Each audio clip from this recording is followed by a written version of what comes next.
Hello दोस्तों, नमस्कार। तो एक बार पुनः आप लोगों का बीएसपी जीके जीएस में हार्दिक अभिनंदन करते हैं। और अभी ये हम लोगों ने ये साइंस और जीके जो बोले हैं, प्रत्येक दिन 10-10 साइंस और जीके लेकर के आएंगे, जिसमें आपको ये जो फ़ायदा पहुंचाएगा बिहार एसएससी, बिहार शिक्षक, ये यानी बीपीएससी शिक्षक और दरोगा के साथ साथ आपको बिहार पुलिस, ये तमाम परीक्षा में आपको ये ज़्यादा से ज़्यादा फ़ायदा पहुंचाएगा।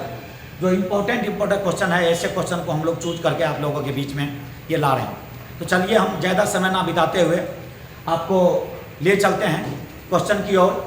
और हो सके तो आप लोग अच्छा लगे तो सब्सक्राइब कर दीजिए और उसके साथ साथ कमेंट और लाइक कर दीजिए, जिससे कि जिनके पास ये हमारा वीडियो नहीं जा पा रहा है, आपके माध्यम से वहाँ तक ये वीडियो चला जाएगा।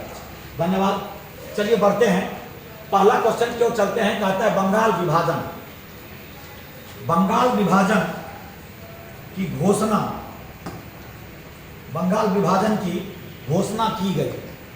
तो बंगाल विभाजन की घोषणा का जब बात किया जाए तो आप और जानते हैं, हम सभी जानते हैं कि 1899 में लॉर्ड कर्जन नाम का एक व्यक्ति था जो बंगाल विभाजन की घोषणा किया था। 1899 में ये लॉर्ड कर्जन गवर्नर बनता है और 1905 तक ये लॉर्ड कर्जन गवर्नर रहता है। 1899 से 1905 तक लॉर्ड कर्जन गवर्नर रहता है बंगाल का, और इन्हीं के शासनकाल में ये बंगाल विभाजन की घोषणा की गई थी। वैसे बंगाल विभाजन की जो घोषणा हुई, ये बंगाल विभाजन की घोषणा जो क्वेश्चन की गई है, घोषणा हुई, ये प्रभावी का क्वेश्चन किया गया है कि कब को प्रभावी हो गया। बल्कि इसका जो पहला बात कहा गया वो 20 जुलाई को ही कहा गया 1905 में। 20 जुलाई 1905 को कहा गया कि बंगाल का हम विभाजन करेंगे। जब ये बात कहा तो उसके बाद 7 अगस्त 1905 को कलकत्ता के टाउन हॉल में रविन्द्रनाथ टैगोर सहित ढेर सारे भारतीय ने इसके खिलाफ में बैठक किया और कलकत्ता के सड़क पर लोग उतर करके नारे लगाए बंगाल विभाजन के खिलाफ में। लेकिन उसके बावजूद भी अंग्रेजों ने नहीं माना और अंत में 16 अक्टूबर 1905 को बंगाल विभाजन का घोषणा कर दिया गया।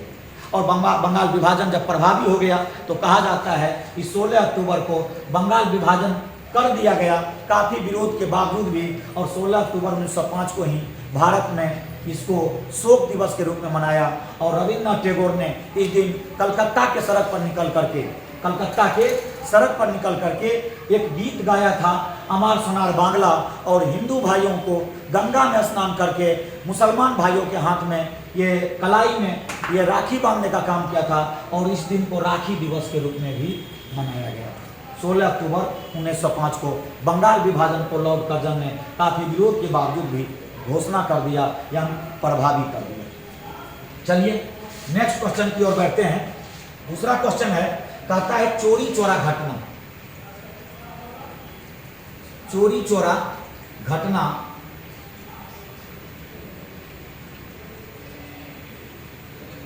चोरी चोरा की घटना जो 1922 में घटा था, इसके समय महात्मा गांधी कहां पर थे?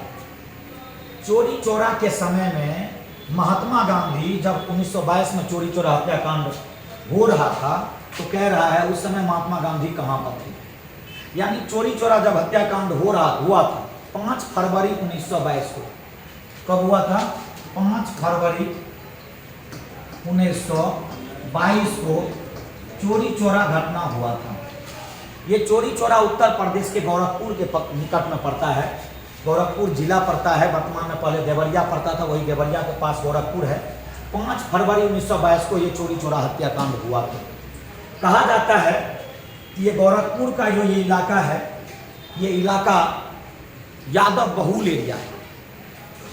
गोरखपुर हो गया, गोरखपुर के बगल में आपको देवरिया हो गया, ये सब इलाके में यादव की संख्या ज़्यादा है। उसी में से एक व्यक्ति हुआ करते थे, यादव समाज से ही थे, नाम था भगवान अहीर। और भगवान अहीर के नेतृत्व में 1905 में वहाँ के आसपास के लोगों ने, ये भगवान अहीर कहा जाता है, ये एक व्यक्ति थे जो कि ये सेना से रिटायर हुए थे। और इन्होंने जब गांधी जी आंदोलन चलाए तो उसके आंदोलन को समर्थन देने के लिए भगवान अहिर ने उस इलाके के गांव के मरर से संपर्क किए, सभा पर के जो मरर होते थे उससे संपर्क किए, और संपर्क करने के बाद भगवान अहिर ने तमाम लोगों को बुलाए कि हम लोग 5 तारीख को, 1 फरवरी का महीना में 5 फरवरी को सभी अपने अपने मवेशी को बांध करके आंदोलन में निकलना है। और उस भीड़ में ढेर सारे लोग समर्थन भी कर रहे थे, जिसमें कुछ मुस्लिम समाज से भी लोग थे और अन्य समाज से भी लोग ने, सब ने मिल करके ये भगवान अहिर के नेतृत्व में यह आंदोलन चलाया था। और जब ये आंदोलन घर से निकल करके, ये भीड़ निकल करके जब ये चोरी चोरा थाना के पास पहुंचा, तो कहा जाता है एक दरोगा था जो हमारे ही देश के थे और जो पुलिस था वो भी हमारे ही देश के थे। कहा जाता है ये अंग्रेज के ये पुलिस, एक दरोगा सहित ये 21 पुलिसकर्मी था, और एक दरोगा और 21 पुलिसकर्मी ने यहाँ पर इसको रोकने का प्रयास किया चोरी चोरा में। यहाँ गांधी जी के इस भारत छोड़ो आंदोलन का ये समर्थन कर रहे थे, जो गांधी जी 1 अगस्त 1920 ईस्वी को 1 अगस्त 1920 ईस्वी को असहयोग आंदोलन, नॉन कोऑपरेशन मूवमेंट चलाए थे, असहयोग। और उसी के समर्थन में यह भगवान अहिर उस इलाके के लोगों को लेकर के उसको समर्थन कर रहे थे। कहा जाता है जब 5 फरवरी को ये निकले ये लोग अपने गांव से, और जब ये पहुंचे चोरी चोरा हत्याकांड के, चोरी चोरा के पास, थाना के पास, तो कहा जाता है वहां पहुंचने के बाद पुलिस ने इसको रोका, और पुलिस की भीड़ ने जब रोका तो ये लोग रुका नहीं, क्योंकि भीड़ बहुत ज़्यादा थी। और जब नहीं रुका तो कहा जाता है पुलिस ने उसके ऊपर लाठी डंडा चार्ज कर दिया। डंडा चार्ज करने के बाद इन लोगों के भी हाथ में डंडा था, कहा जाता है ये लोग भी उनके ऊपर लाठी चार्ज कर दिया, डंडा चार्ज कर दिया। इसके बाद पुलिस की गोली से 3-4 व्यक्ति मारे चले गए, और इस भीड़ ने उग्र रूप धारण कर लिया। हजारों हजार की संख्या में था, और पुलिस मात्र 22 था, 21 पुलिस और एक दरोगा सहित वहाँ 22 पुलिसकर्मी थे। और कहा जाता है ये तमाम भीड़ ने उस 21 पुलिस और एक दरोगा सहित उस चोरी चोरा के थाने में उसको बंद कर दिया, और बंद करा करके उसी थाना में आग लगा दिया। और जब आग लगा दिया, कहा जाता है उसमें से जो निकल करके बाहर निकल रहा था व्यक्ति सब, वो टाट के घर हुआ करते थे, उसको जो फाड़ के निकला तो कहा जाता है पैर हाथ पकड़ के फिर उसी में डाल दिया गया। इस प्रकार भारत में अंग्रेज के खिलाफ पहला बार भगवान अहिर के नेतृत्व में ये 5 फरवरी 1922 को 21 पुलिसकर्मी और एक दरोगा सहित 22 पुलिसकर्मी को जिंदा जला दिया। ये भारत के इतिहास में पहला घटना था जो कि अंग्रेज के खिलाफ में ये घटना घटा थी, पहला घटना था। 5 फरवरी 1922 को ये चोरी चोरा हत्याकांड हुआ था, और ये चोरी चोरा हत्याकांड को होने के जस्ट बाद गांधी जी 12 फरवरी को इस चोरी चोरा हत्याकांड को वापस ले लेते 1922 में। इस हत्याकांड के बाद गांधी जी वापस ले लेते हैं। इस समय गांधी जी बारडोली में थे। क्वेश्चन पूछता है कि इस समय महात्मा गांधी कहाँ थे? इस समय गांधी जी बारडोली में थे। बारडोली में एक बैठक बुलाए, और उसी बैठक में गांधी जी 12 फरवरी 1905 को इस असहयोग आंदोलन को क्या करते हैं, वापस ले लेते हैं। और असहयोग आंदोलन को जब वापस ले लिया गया तो कहा जाता है सुभाष चंद्र बोस ने कहा कि जब देश की जनता का उत्साह चरमोत्कर्ष पर था तो देश से आंदोलन को वापस लेना देशद्रोह से कम नहीं है, यह आत्मघाती साबित कदम होता है। ये मोतीलाल नेहरू जी कहते हैं कि जब कोई कन्याकुमारी का गांव गलती करता है तो उसकी सजा जम्मू कश्मीर के गांव को नहीं दिया जाना चाहिए। और इस प्रकार गांधी जी का पूरे देश में विरोध हुआ कि असहयोग आंदोलन को गांधी जी को वापस नहीं लेना चाहिए। कहा जाता है गांधी जी इस आंदोलन के बाद ये लोगों की हत्या के बाद, क्योंकि उन्होंने कहा कि अहिंसा का पालन करना है, इन्होंने 5 दिन का भूखा अनशन रख करके प्रायश्चित किए थे गांधी जी। चलिए नेक्स्ट क्वेश्चन की ओर बढ़ते हैं। अगला क्वेश्चन करता है लाल कुर्ती आंदोलन, जो खान अब्दुल गफ्फार खान के नेतृत्व में चला था। लाल कुर्ती आंदोलन का उद्देश्य था, क्या उद्देश्य था? ये खान अब्दुल गफ्फार खान के नेतृत्व में यह आंदोलन चला था। पश्चिम पाकिस्तान का रहने वाले थे ये खान अब्दुल गफ्फार खान। इसको सीमांत गांधी या फ्रंटियर गांधी के नाम से भी जाना जाता है। सीमांत गांधी या फ्रंटियर गांधी के नाम से भी जाना जाता है। कहा जाता है जब गांधी जी 1930 ईस्वी में सविनय अवज्ञा आंदोलन चलाए थे तो ये लोग मारकाट में विश्वास करते थे। अंग्रेज के खिलाफ ये लोग क्रांतिकारी विचारधारा के थे, मारकाट में विश्वास करते थे, खून का बदला खून से लेता था। लेकिन जब गांधी जी सविनय आंदोलन चलाए तो गांधी जी के कहने पर इन्होंने अहिंसा को त्याग कर अहिंसा का रास्ता अपना लिए और गांधी जी के सविनय अवज्ञा आंदोलन को समर्थन दिए। और कहा जाता है जब सविनय अवज्ञा आंदोलन को समर्थन दिए थे इन्होंने वो ये संगठन का स्थापना किए थे, लाल कुर्ती आंदोलन चलाए थे। खुदाई खिदमतगार नाम का एक संगठन का स्थापना करके इन्होंने लाल कुर्ती आंदोलन चलाया था। कहा जाता है जब लाल कुर्ती आंदोलन चलाया तो बाद में ये गांधी जी ने सविनय अवज्ञा आंदोलन को वापस ले लिए। इसको पठान बंधु के नाम से भी जानते हैं। ये पठानिस्तान का भी बात करते थे क्योंकि ये पश्चिम पाकिस्तान के रहने वाले थे, पठान समुदाय से थे, पठान समाज से थे। कहा जाता है कि लाल कुर्ती आंदोलन चलाए थे। गांधी जी के बारे में कहा जाता है गांधी जी जब सविनय अवज्ञा आंदोलन को बंद कर लेते हैं 5 मार्च 1931 को, 5 मार्च 1931 को जब आंदोलन गांधी जी इरविन से समझौता करके 5 मार्च 1931 को गांधी व इरविन के बीच में समझौता होता है और जब गांधी जी और सविनय अवज्ञा को वापस ले लेते हैं तो कहा जाता है ये लोग भी बड़ा घुसाए और घुसाने के बाद इन्होंने कहा जाता है यह भारत के व्यक्ति ऐसे थे पाकिस्तान के अलग होने के समय यह पाकिस्तान के विभाजन का विरोध कर रहे थे, पाकिस्तान के विभाजन का विरोध कर रहे थे और पाकिस्तान के विभाजन का विरोध किए थे। तो कहा जाता है 1987 में भारत सरकार ने इसको भारत रत्न देने का काम किया था। पहला विदेशी है जिसको आज़ादी के बाद पहली बार किसी व्यक्ति को विदेशी लोगों को भारत रत्न दिया गया, उसका नाम था खान अब्दुल गफ्फार खान। इसको सीमांत गांधी या फ्रंटियर गांधी भी कहते हैं। खान अब्दुल गफ्फार खान को 1987 में दिया गया था और 1990 ईस्वी में दूसरा विदेशी था जिसका नाम था 1990 ईस्वी में दूसरा विदेशी था जिसका नाम था ये नेल्सन मंडेला, जिसको भारत रत्न दिया गया था। ये दूसरा विदेशी था 1990 ईस्वी में और 1990 ईस्वी में ही भारत में पहली बार बाबा साहेब अम्बेडकर को भी भारत रत्न दिया गया था। एक लंबे समय के बाद बाबा साहेब अम्बेडकर को भी भारत रत्न दिया गया था। इस समय भारत में बीपी सिंह की सरकार थी। संयुक्त मोर्चा जो जनता पार्टी बनाए थे, लालू प्रसाद यादव, मुलायम सिंह यादव, नीतीश कुमार, शरद यादव, ये सब मिलकर के उसको सपोर्ट किए थे और देश में ये प्रधानमंत्री बने थे 1988 में। और यही बीपी सिंह 1990 में बंडल आयोग लाए थे जो ओबीसी को आरक्षण दिया गया था। और इसी समय ये दो बात किए थे, एक नेल्सन मंडेला को और एक बाबा साहेब अम्बेडकर को भारत रत्न देने का काम किए थे। जबकि 1987 ईस्वी में भारत रत्न दिया गया था किसको? खान अब्दुल गफ्फार खान को। ये पहला विदेशी है जो दूसरे देश के लोगों को पहला बार भारत में भारत रत्न दिया गया। तो क्वेश्चन पढ़ाइए, कहता लाल कुर्ती आंदोलन के उद्देश्य क्या था? तो भारत में अंग्रेजों को भगाना। आंसर होगा भारत में अंग्रेजों को भगाना ही लाल कुर्ती आंदोलन का क्या था? उद्देश्य था। चलिए नेक्स्ट क्वेश्चन की ओर बढ़ते हैं। कहता है नेक्स्ट क्वेश्चन में इनमें से कौन कैबिनेट मिशन के सदस्य नहीं थे? इनमें से कौन कैबिनेट मिशन के सदस्य नहीं थे? 24 मार्च 1946 को कैबिनेट मिशन योजना भारत आया। 24 मार्च 1946 को कैबिनेट मिशन योजना भारत आया था और इस चारों सदस्य में से कह रहा है कौन कैबिनेट मिशन के सदस्य थे?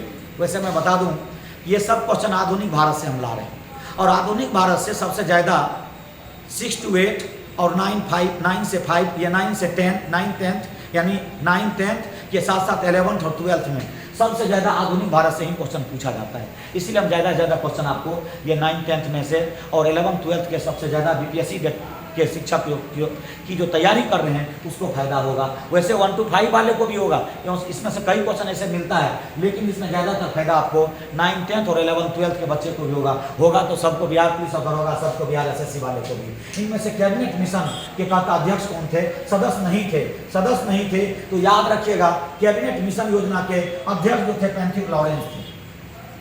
ये भारत के सचिव थे लेकिन ये पैंथिक लॉरेंस अध्यक्ष बन के आए थे कैबिनेट मिशन के।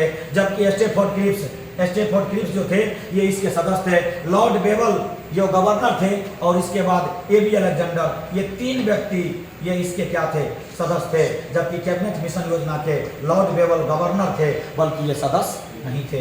इस समय 1944 ईस्वी में लॉर्ड बेवल गवर्नर बने थे। जब लॉर्ड लिनलिथगो गवर्नर के पद से हटे थे तो लॉर्ड बेवल बने थे। यही 1944 से लेकर के 1947 तक यानी 24 मार्च 1947 को जब माउंटबेटन गवर्नर बन के आते हैं उस समय तक लॉर्ड बेवल गवर्नर आए थे।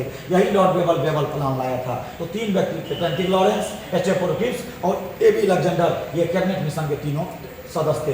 यही कैबिनेट मिशन योजना के आधार पर भारत के संविधान का निर्माण करने की ये व्यवस्था शुरुआत की गई थी और यही संविधान जो कैबिनेट मिशन की योजना ने तैयार करवाया, इसी के आधार पर 296 सीट पर चुनाव हुआ जबकि पूरा का पूरा सीट 389 था संविधान सभा के लिए। चलिए ज़्यादा बात में बोलते हुए आगे बढ़ते हैं।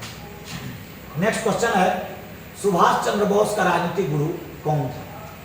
जब ऐसा क्वेश्चन आवे राजनीतिक गुरु, तो सुभाष चंद्र बोस का राजनीतिक गुरु कौन था? तो क्वेश्चन ये बिल्कुल सही क्वेश्चन है, अच्छा क्वेश्चन है, पूछता है सुभाष चंद्र बोस के राजनीतिक गुरु कौन थे? तो सुभाष चंद्र बोस के राजनीतिक गुरु से पहले आप जान जाइए, ये जीके गोखले है, गोपाल कृष्ण गोखले। ये किनके गुरु थे?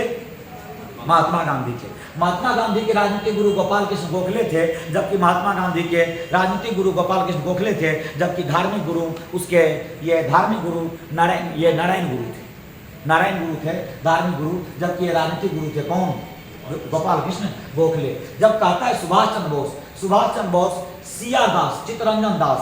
सुभाष चंद्र बोस जब ICS की परीक्षा को पास करते हैं 1919 में, और गांधी जी के कहने पर अपनी नौकरी को छोड़ करके असहयोग आंदोलन में भाग ले लेते हैं। जब असहयोग आंदोलन में भाग लेते हैं, कहा जाता है सुभाष चंद्र बोस बड़ा जोर शोर से अपनी नौकरी को त्याग करके असहयोग आंदोलन में भाग लिए, और जब भाग लेने के बाद कहा जाता है कि इतना जबरदस्त आंदोलन चला, चोरी चोरा हत्याकांड के बाद जब गांधी जी वापस ले लेते हैं, तो गांधी जी के वापस लेने के बाद दो व्यक्ति सीआर दास और मोतीलाल नेहरू ने मिलकर के 1 जनवरी 1923 को एक पार्टी का स्थापना किए थे, जिसका नाम था स्वराज पार्टी। और ये भी स्वराज पार्टी में ज्वाइनिंग कर लिए, और दोनों ने मिलकर जब किए थे तो सीआर दास को ये अपना राजनीतिक गुरु बना लिए। इस प्रकार सुभाष चंद्र बोस के राजनीतिक गुरु कौन थे? तो सीआर दास, यानी चित्तरंजन दास। चित्तरंजन दास सुभाष चंद्र बोस के क्या थे? राजनीतिक गुरु थे। आइए नेक्स्ट क्वेश्चन की ओर बढ़ते हैं। कहता है, क्वेश्चन है मुस्लिम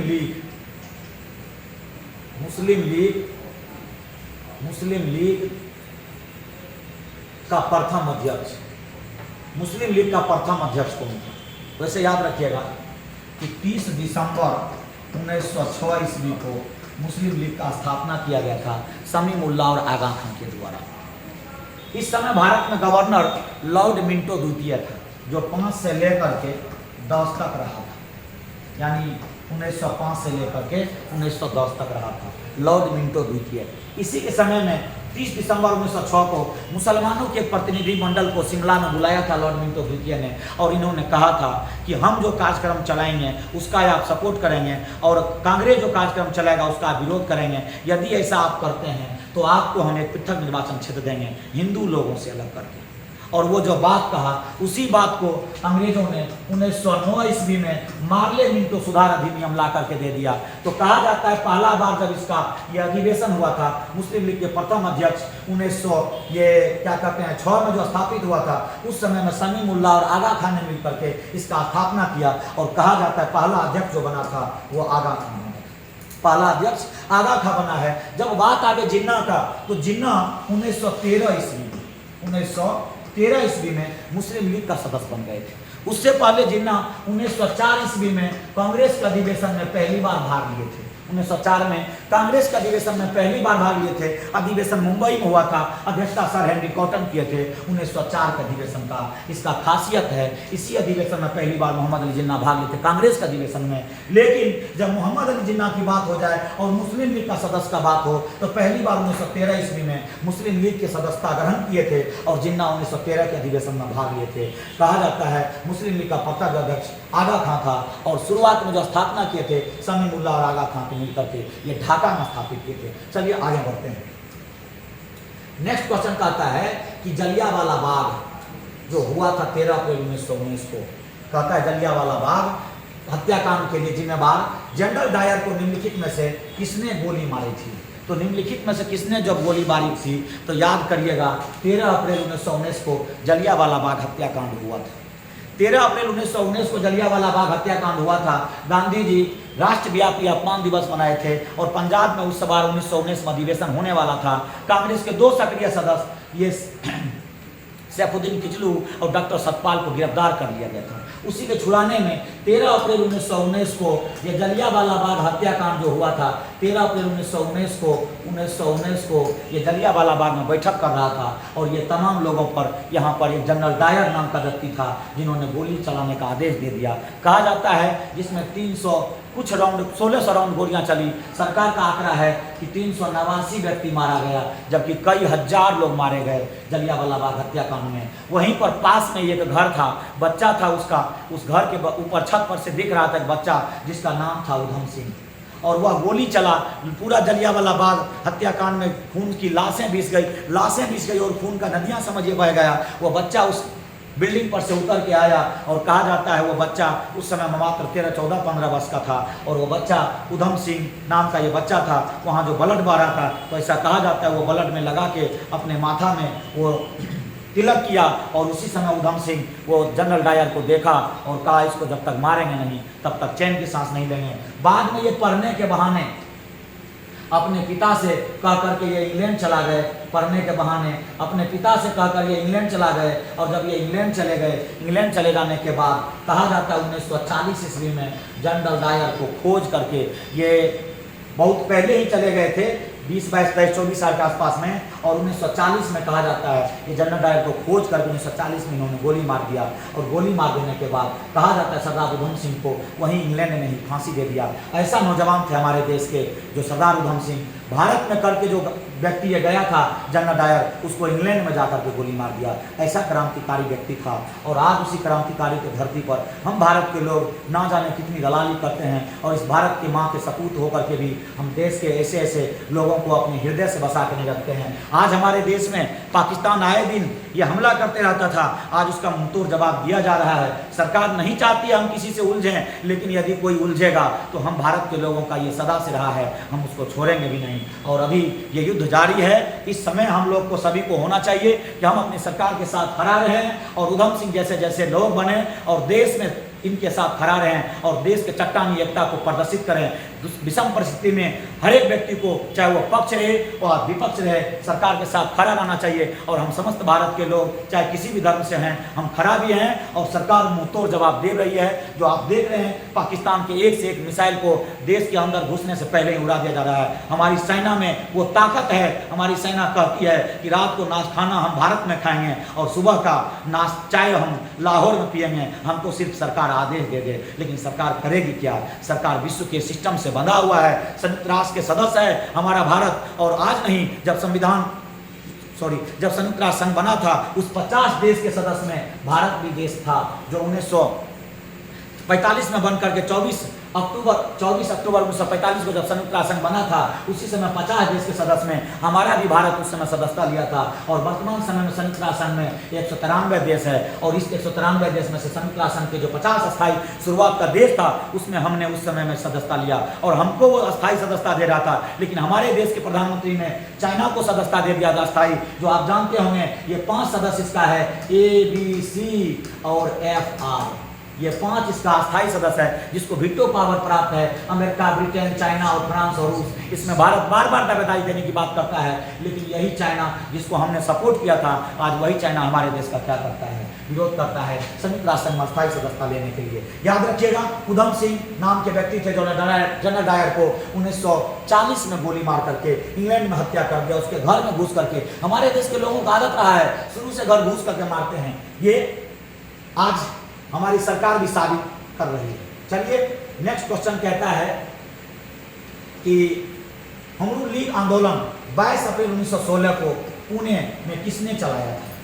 तो जब होम रूल लीग आंदोलन का बात आवे तो ये होम रूल हमारे देश का शब्द नहीं है। ये होम रूल लीग जो है ना आंदोलन जो चला था ना, पहले आयरलैंड में चला था और वहीं से ये एनी बेसेंट नाम की एक महिला थी जो ये सोच लेके आई थी और उन्होंने, ये भारत के एक व्यक्ति थे जिसका नाम था बाल गंगाधर तिलक, वह जेल से निकले थे और जेल से निकलने के बाद एनी बेसेंट ने कहा कि हम भारत में एक आंदोलन चलाना चाहते हैं जिसका नाम होगा all India home rule league आंदोलन। लेकिन उससे पहले ही एनी बेसेंट ने इस आंदोलन को चला, एनी बेसेंट से पहले ही बाल गंगाधर तिलक ने चला दिया 22 अप्रैल 1916 को। इसका मुख्यालय पुणे में था। ये भारत के 4 जगह चलाए थे, लेकिन इसके बचे हुए क्षेत्र पर ऑल ओवर इंडिया में all India home rule league आंदोलन वो सितंबर 1916 में एनी बेसेंट ने चलाई थी। तो होम रूल लीग आंदोलन का ये कहता है किसने चलाया था, इसमें से तो सबसे पहले चलाया था कौन? बाल गंगाधर तिलक। यानी एनी बेसेंट रहे तो एनी बेसेंट भी आंदोलन को चलाई थी, लेकिन पहले बाल गंगाधर तिलक ने अप्रैल में चलाए थे और बाद में एनी बेसेंट सितंबर महीना में चलाई थी। इस प्रकार होम रूल लीग आंदोलन भारत में चला था और यह आंदोलन सफल रहा था एनी बेसेंट का। इसके बाद सरकार इंग्लैंड की झुक गई थी और भारत को उत्तरदायी शासन देने की बात भी किया था।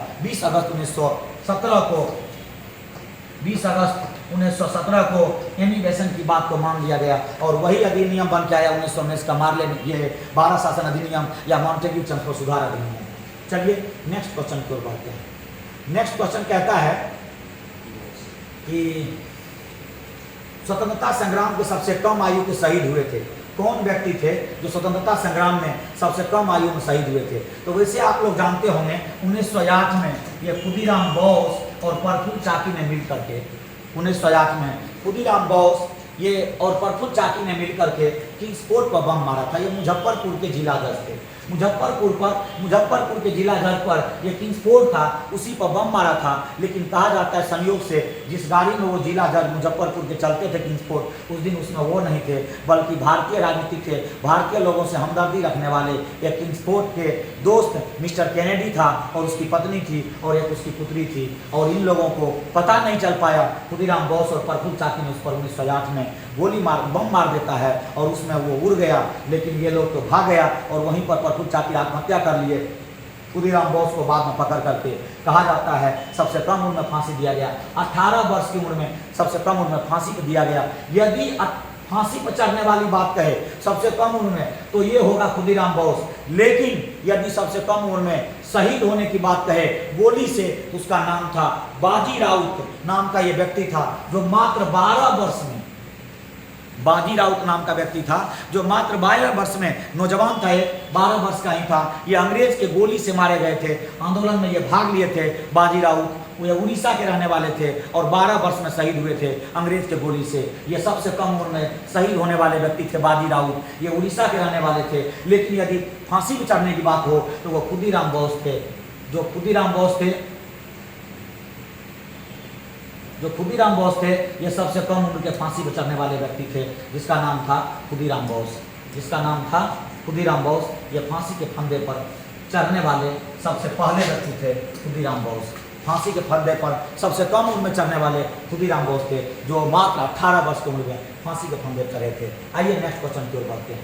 नेक्स्ट क्वेश्चन है 10वां नंबर का क्वेश्चन है और लास्ट क्वेश्चन है। हम आपको बताए हैं कि प्रत्येक दिन 10 क्वेश्चन का डिटेल करेंगे।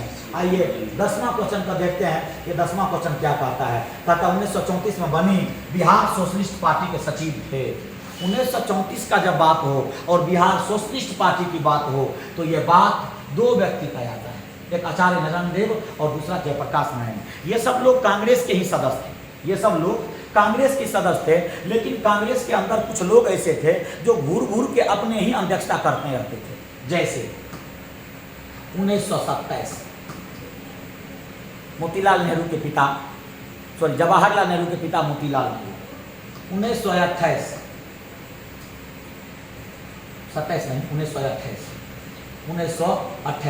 मोतीलाल नेहरू अध्यक्षता किए। 1929 जवाहरलाल नेहरू अध्यक्षता किए और 30वां अधिवेशन हुआ ही नहीं। 1931 वल्लभ भाई पटेल अध्यक्षता किए। दूसरे लोगों को ज़्यादातर मौका नहीं देने के बाद ये लोग चिढ़ गए आचार्य नरेंद्र देव और जयप्रकाश नारायण और ये कांग्रेस से अलग हो गए और एक पार्टी बना डाले और वह पार्टी था बिहार सोशलिस्ट पार्टी। 1934 में यह स्थापित होता है बिहार सोशलिस्ट पार्टी। इसके अध्यक्ष जो थे वो नरेंद्र देव थे, आचार्य नरेंद्र देव, जबकि इसके महासचिव बने थे जयप्रकाश नारायण। कहता है 1934 में बनी बिहार सोशलिस्ट पार्टी के सचिव कौन थे तो जयप्रकाश नारायण। ये जयप्रकाश नारायण इतने अच्छे व्यक्ति थे। जब ये भारत का संविधान सभा बनकर तैयार हुआ था, ये संविधान सभा के भी 10 सदस्य चुन के गए लेकिन सदस्यता लेने से इनकार कर दिए। यह व्यक्ति 1974 का जब छात्र आंदोलन हुआ था और 1975 में सरकार ने, इंदिरा गांधी की सरकार ने आपातकाल लगा दी थी और देश में 1977 ईस्वी में जब चुनाव हुआ था और उसमें भारत में कांग्रेस पार्टी हार गई और कांग्रेस पार्टी तो हारी यहाँ तक इंदिरा गांधी भी हार गई रायबरेली से। और जब रायबरेली से इंदिरा गांधी हार गई तो गाना निकला था झुमका गिरा रे बरेली के बाजार में। इंदिरा गांधी खुद की अपनी सीट भी नहीं बचा पाई और 1974 के आंदोलन का ही परिणाम था छात्र आंदोलन जो जेपी के नेतृत्व में हुआ था और इसी आंदोलन का प्रकोप था। 1975 में इंदिरा गांधी आपातकाल लगाई और 1970 में देश में तमाम लोगों ने इंदिरा गांधी के खिलाफ वोट किया और 1970 में पहली बार गैर कांग्रेसी प्रधानमंत्री 30 साल की सरकार को उखाड़ के फेंका और 1977 में ये सरकार बनते हैं मोरारजी देसाई का और मोरारजी देसाई 1970 में प्रधानमंत्री बनते हैं और भारत में पहला गैर कांग्रेसी प्रधानमंत्री मोरारजी देसाई बने थे। जबकि सभी ने आमंत्रित किया जयप्रकाश नारायण को, लेकिन जयप्रकाश नारायण ने कहा नहीं, हम प्रधानमंत्री नहीं बनेंगे। और इस प्रकार ये पहला व्यक्ति है देश का जिन्होंने प्रधानमंत्री के कुर्सी को भी ठुकरा दिया। 1934 में ये बिहार सोशलिस्ट पार्टी के संस्थापक सदस्य में ये महासचिव थे, जबकि नरेंद्र देव, आचार्य नरेंद्र देव ये इसके अध्यक्ष थे। चलिए तो आज यहीं पर आने दीजिए। जय हिंद, जय भारत, अच्छा लगेगा तो शेयर जरूर करिएगा।